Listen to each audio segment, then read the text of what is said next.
Hi, can you see me? I can see hear you. me? Yeah, okay.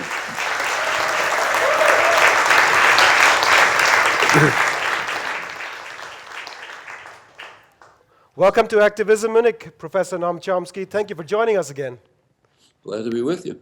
So I want to start with you with some historical perspective, and let's work our way up from there. Before the Second World War, what view did the United States government have of fascism in Germany? What was the political and military relationship between Berlin and Washington? Well, it was a mixed story. Roosevelt himself had a mixed attitude.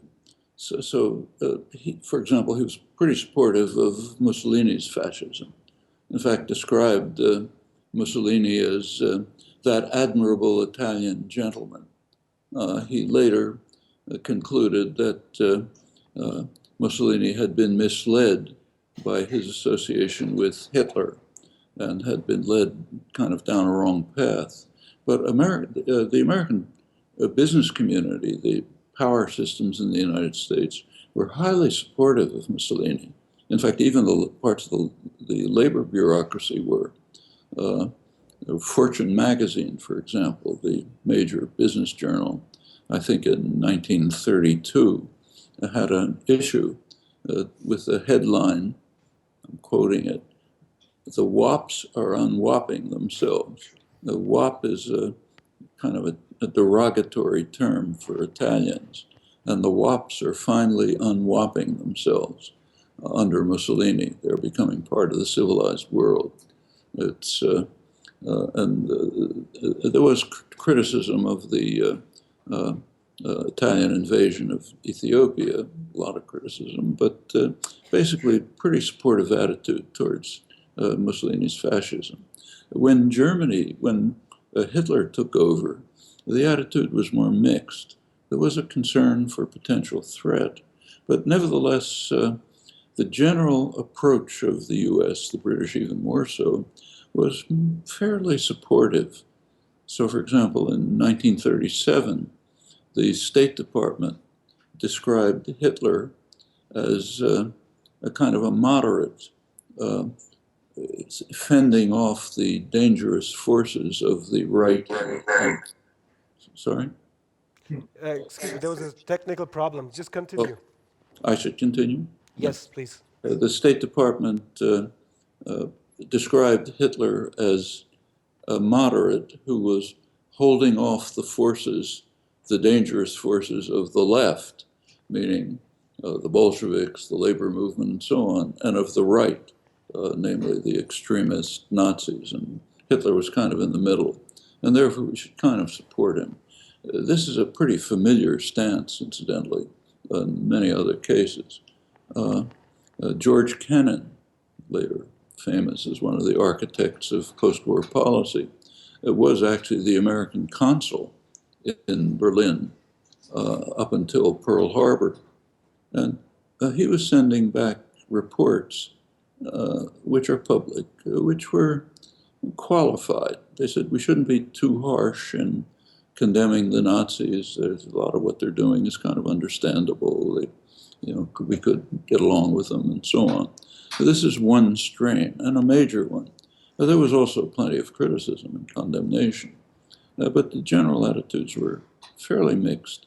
This is sometimes called, when at the Munich conference, late '38, Roosevelt sent his most trusted advisor, Sumner Welles, to Munich, and Welles came back with a pretty positive report saying we can really work with Hitler. This conference opens the possibility of a period of peace and justice for Europe, and we should work out ways to interact and deal with them. That was late 1938, okay? So it was quite a mixed story. Actually, there's good scholarly literature on this if you want to go through the details. Let's take a step forward then in history. In your speech, Who Owns the World, that you held in the University of Massachusetts, You surfaced from internal documents a scheme known as the Grand Area. Could you talk about the Grand Area and specifically what role Germany was assigned within it? This is scholarly work on the Council on Foreign Relations and the State Department. The Council on Foreign Relations is the major non-governmental institution concerned with foreign affairs. It draws from a wide range of elite elements, business, politics, others, academic, and so on. It publishes the journal Foreign Affairs, which is the main establishment foreign affairs journal. From 1939 until 1945, the Council on Foreign Relations and the State Department held regular planning sessions in which they tried to analyze the wartime situation and lay plans for the post-war economy. And they developed the concept which they called Grand Area. The Grand Area was defined as a region that the U.S. must control in the post-war era. It included, of course, the Western Hemisphere. It included the former British Empire, which the U.S. was intending to largely take over. Maybe Britain would be a junior partner. And as much of Europe, the commercial and industrial center of Europe, as much of that as possible, certainly Western Europe, its industrial, technological, commercial center. In the early stages of the war, it was assumed that there would be an American-controlled area, the Grand Area, and a German-controlled area. And they thought in the early stages of the war, it looked as if Germany would be successful in carving out an area. After Stalingrad, and at the time when the Russian forces were beginning to grind down the Germans, driving back toward Central Europe, the conception changed. They realized increasingly that Germany would not survive as a dominant force in the world, so the conception of the Grand Area extended beyond. This area was defined as one in which the United States would have pretty much complete economic and political control, and exercises of sovereignty by others which challenged this control would not be permitted. I can't give the exact wording right offhand, but it's something like that. You can easily find it. The major study of this was done by two young American political scientists, Larry Shoup and William Minter, in a book called Imperial Brain Trust. Larry Shoup, incidentally, has just come out with a new book studying Council on Foreign Relations programs in the later period. But that's the general conception. And it was pretty realistic. If you look at the power relations in the world, this was not an unrealistic picture. Remember that the United States emerged from the Second World War in a position of power that had no historical parallel. The U.S. had literally 50% of world wealth. It had incomparable security, controlled the Western Hemisphere, controlled both oceans, controlled the opposite sides of both oceans, had overwhelming military power and economic power. It was other industrial societies had been either seriously harmed or sometimes virtually destroyed by the war. The war was very beneficial to the U.S. economy. Industrial production virtually quadrupled. Wartime spending ended the Depression, which had not been ended before. Enormous stimulus to the economy. Technology was developed, which laid the basis for post-war growth. It was, in that context, Grand Area planning of the kind I described was by no means unrealistic. And furthermore, it was put into effect, it was implemented. If you look at the policies implemented and developed in the early post-war period, they followed these prescriptions pretty closely. Read, for example, the policy documents of the State Department, policy planning staff, headed by George Kennan by then. They more or less spell out a particular variants of these programs. Each region of the world was assigned what was called its function. So the function of Southeast Asia would be to provide raw materials and resources, not just for the United States, but primarily for the former colonial powers, which needed them in order to get dollars so that they could purchase the U.S. manufacturing surplus. And Germany's function, Germany's particular? Well, it took a couple of years, but within a few years, Germany began to be reconstituted as a central part of the Grand Area. It wasn't called Grand Area anymore. It was a part of the U.S.-dominated global system. By the early 1950s, there were steps towards rearm. Incidentally, part of this program, I should say, beginning actually in the 1943, 1944, was to undermine the anti-fascist resistance almost everywhere. At first in Italy, the first place where the U.S. and British forces penetrated. The Italian resistance had was holding down probably half a dozen German divisions, and in parts of Italy were beginning to reconstruct an independent society. All of this was dismantled as the U.S. and British forces moved through the peninsula, and they pretty much reinstated the traditional order, including fascist sympathizers. And similar programs were adopted in other parts of occupied Europe as the United States, Britain took over, including Germany. In fact, Kennan at one point, top post-war planner, said that the West ought to wall off, that's his phrase, wall off Western Germany from the Eastern Zone, because there was danger of the what they regarded as danger of the labor-based, what they called communist policies affecting the West, might affect them. In Italy, where there was a strong communist party, which was probably going to win the first 1948 election, the U.S. poured enormous resources into making sure that they wouldn't win the election, making it very clear to Italians in many ways that if they allowed the communists to take control, they'd be in deep trouble. One State Department official said the policies have to be clear enough so that the dumbest wop can understand. We're going to strangle them unless they vote the right way in the first free election. In Greece, at first the British moved in. They faced a strong, they tried to crush the anti-fascist resistance. They weren't able to do it. The Americans came in to join them, and there was a major war in which probably 150,000 Greeks were killed. The end result was a restoration of something like the traditional society, including fascist elements, and the tragedy of Greece goes on from there.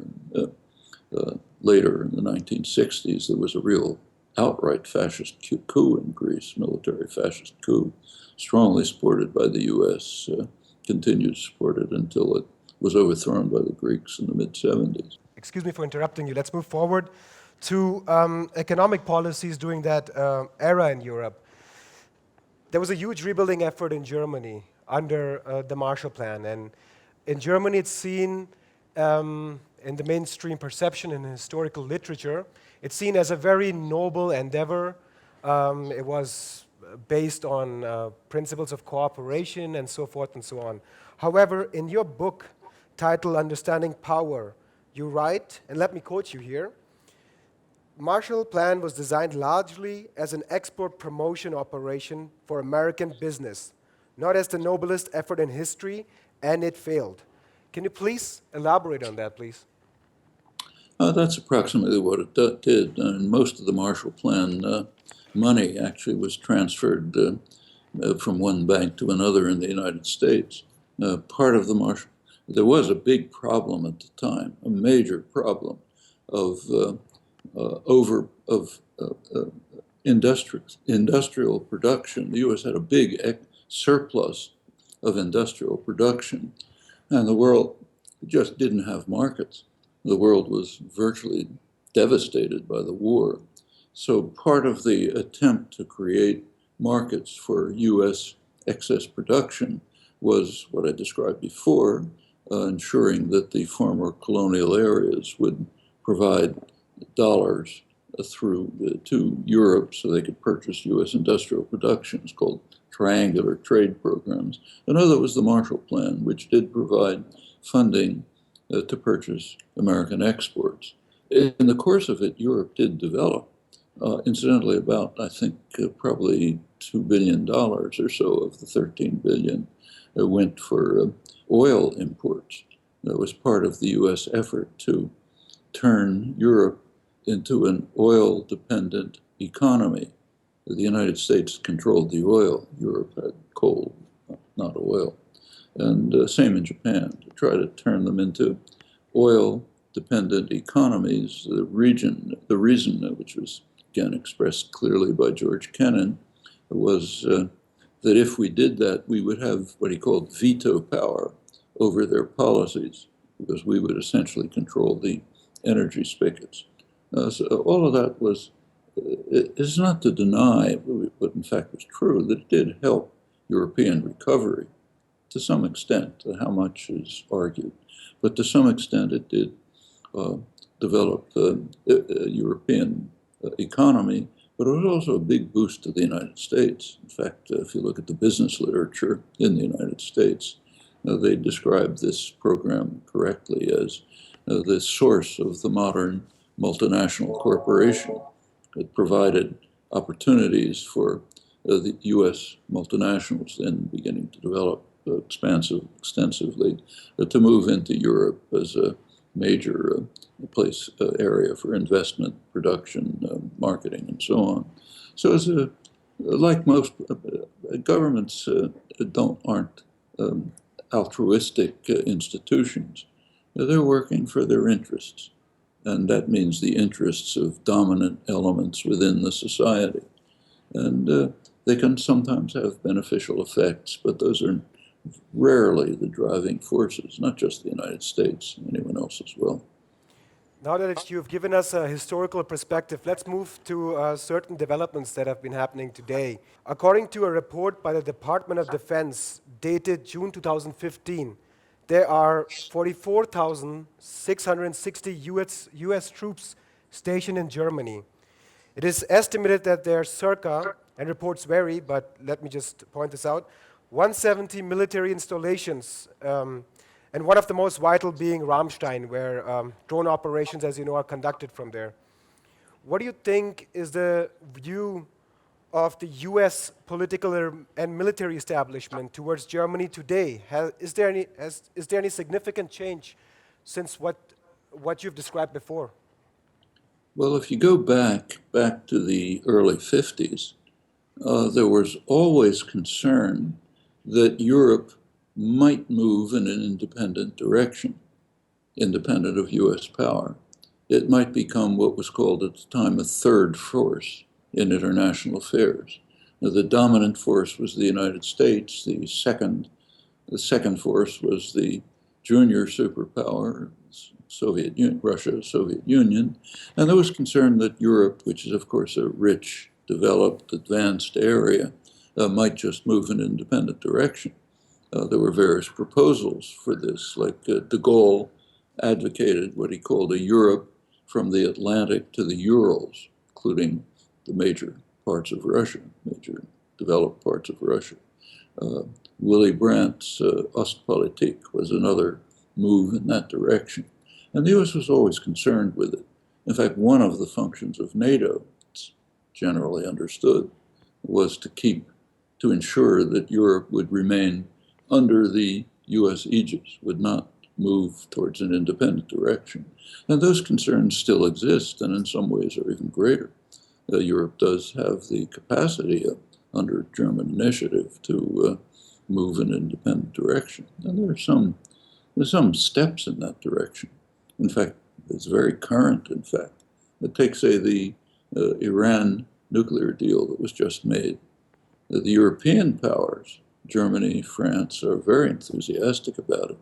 They're moving directly to try to reestablish commercial other relations with Iran.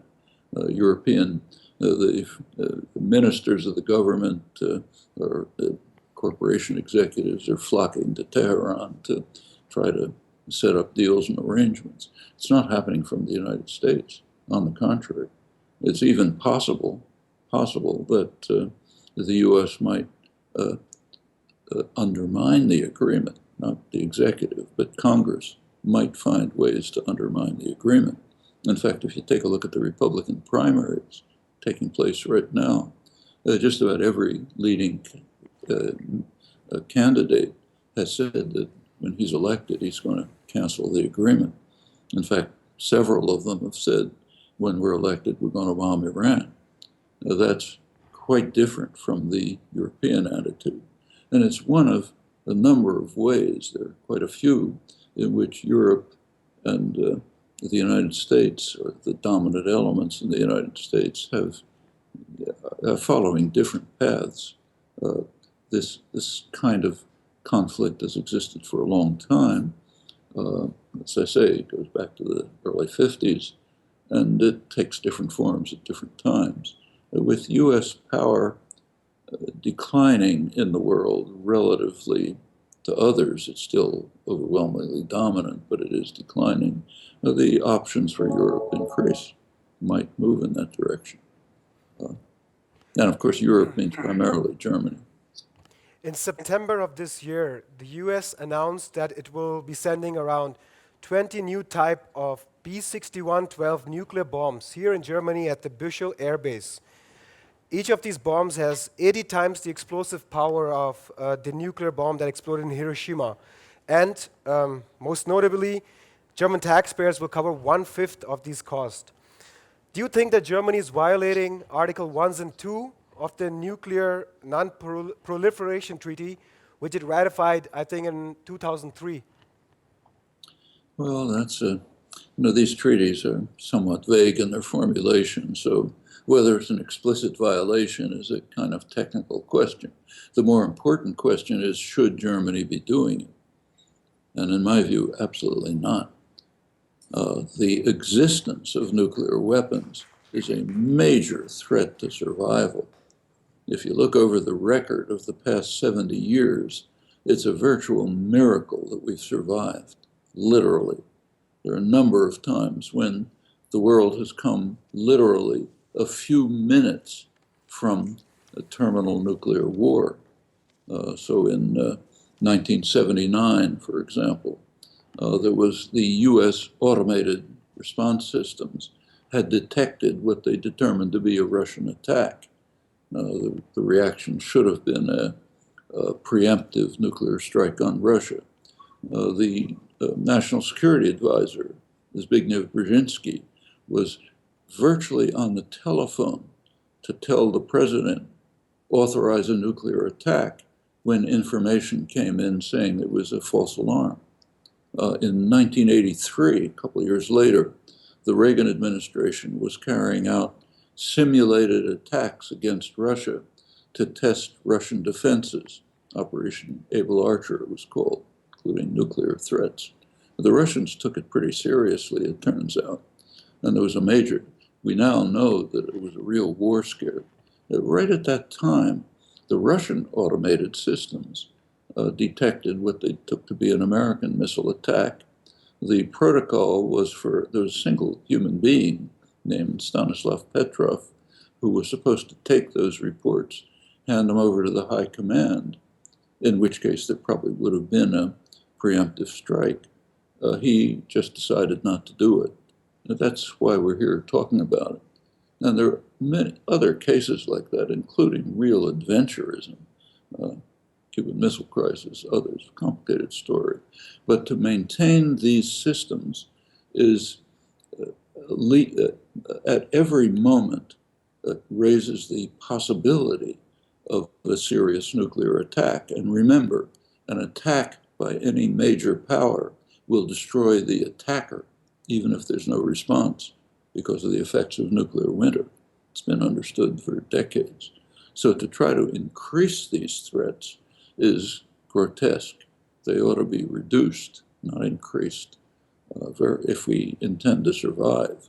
And now is a period of considerable tension where something could break out over Ukraine, maybe over Syria, and so on. The expansion of NATO to the borders of Russia after the Soviet Union collapsed was, I think, a serious error of policy, not just error, it's understatement. And it's a large part of the problem that's leading to the Ukraine confrontation now. This, incidentally, was in violation of verbal promises, not written ones, but verbal promises to Gorbachev, who thought that the unification of Germany would mean no expansion to the east. It was not the U.S. view. So these are really dangerous developments, I think. I want to talk about some single examples and work onto the greater mechanisms that are at work here. So Germany recently dropped a case that was investigating the abuses of the NSA, which was revealed by Edward Snowden's whistleblowing actions. And details included such as eavesdropping on our chancellor's cell phone, even collecting metadata of 20 to 30 million German citizens on a regular basis. And this investigation was dropped. And if we look back a decade, El Masri, a German national, was detained in a holiday in Macedonia by the CIA and extradited to Egypt, where he was tortured extensively, and it was later determined that he is innocent. Now, in both cases, our prosecution went after it, but at the federal level, it was dropped at some point. And we've come to know that US is at play here. So what mechanisms are at play here that always align German policy to US interests? Germany and France and other European countries their governments have made a decision to subordinate themselves to US power. It shows up in these ways and many others. You recall when the president of Bolivia, Evo Morales, happened to fly to Moscow and was flying back to Bolivia in a plane that had diplomatic immunity, of course. The European countries, including Germany and France, just wouldn't let him go through their airspace, obviously on US orders. The US thought that maybe Snowden was on board, so they wouldn't let him enter the airspace. The plane was finally had to land in Austria, where it was invaded by Austrian police in violation of every imaginable diplomatic convention to find out if Snowden was on it. All of this is it's kind of pitiful. It's a revelation of real cowardice in the face of power that the European elites are unwilling to confront. It's a sign of subordination and real lack of dignity and integrity, in my view. And the cases you mentioned are examples. The idea that there are, I think, by now 4 Latin American countries that offer asylum to Snowden, not one European country. In fact, they won't even let him cross their borders. Why? Because the master in Washington tells them we don't want him to. And Snowden, important to recall, performed an enormous service, a patriotic service, in fact, to the people of the United States and the world. He revealed to the population what your government is doing to you. That's just what he should have done. That's the responsibility of a decent citizen. The idea that he should be punished for this is really grotesque, and that Europe participates in it is even worse. Same is true of Assange.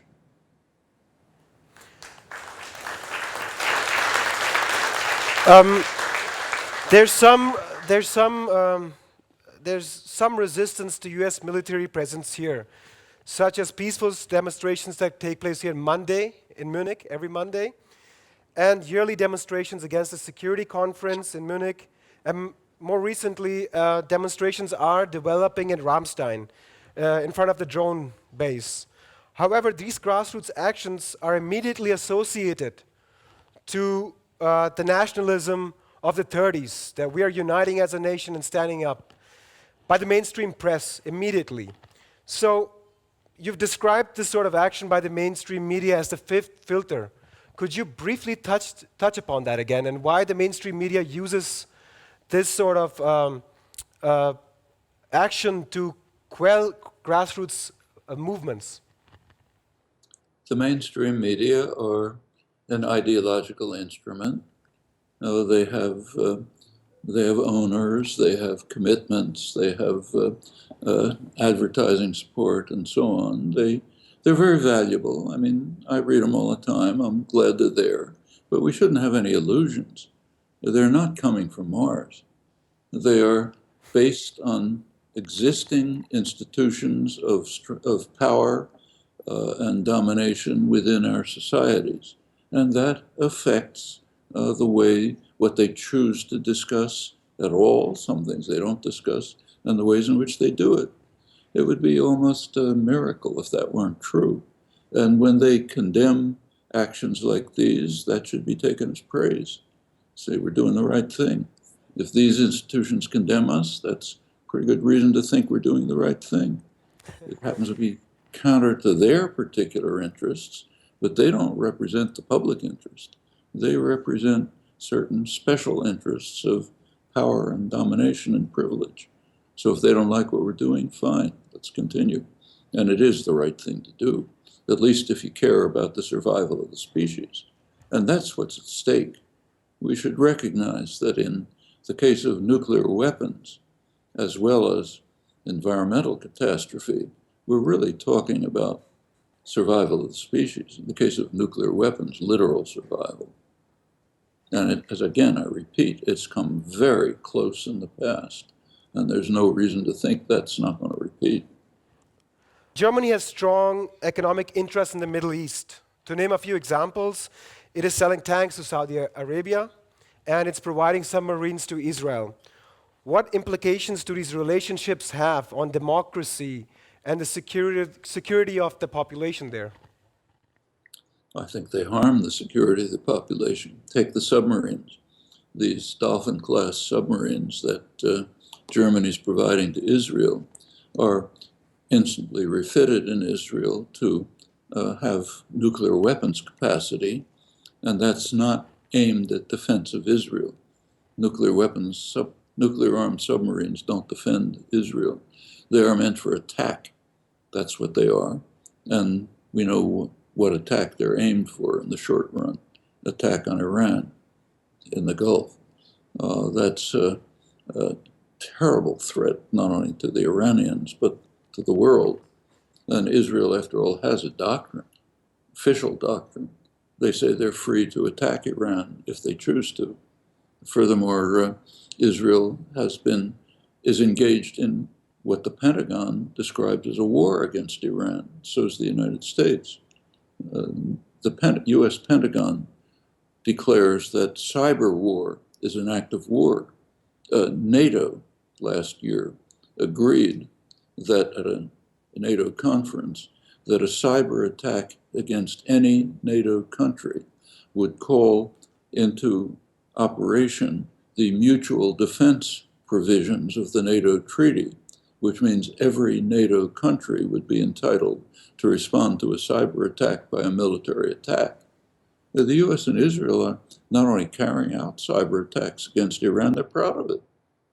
It's openly proclaimed with pride. Sabotage, cyber attacks. That's an act of war. Killing Iranian nuclear scientists, which is probably carried out by Israel, we're not sure. Would we accept that? And to send submarines, which are in effect nuclear-armed submarines, will become so, to Israel at this time is an act of a radical act of adventurism, which should not be tolerated by Germany. There are other cases too, but this one is particularly egregious. Noam Chomsky, anarchist, political philosopher, a linguist, and political commentator. Thank you so much for joining us. Thank you.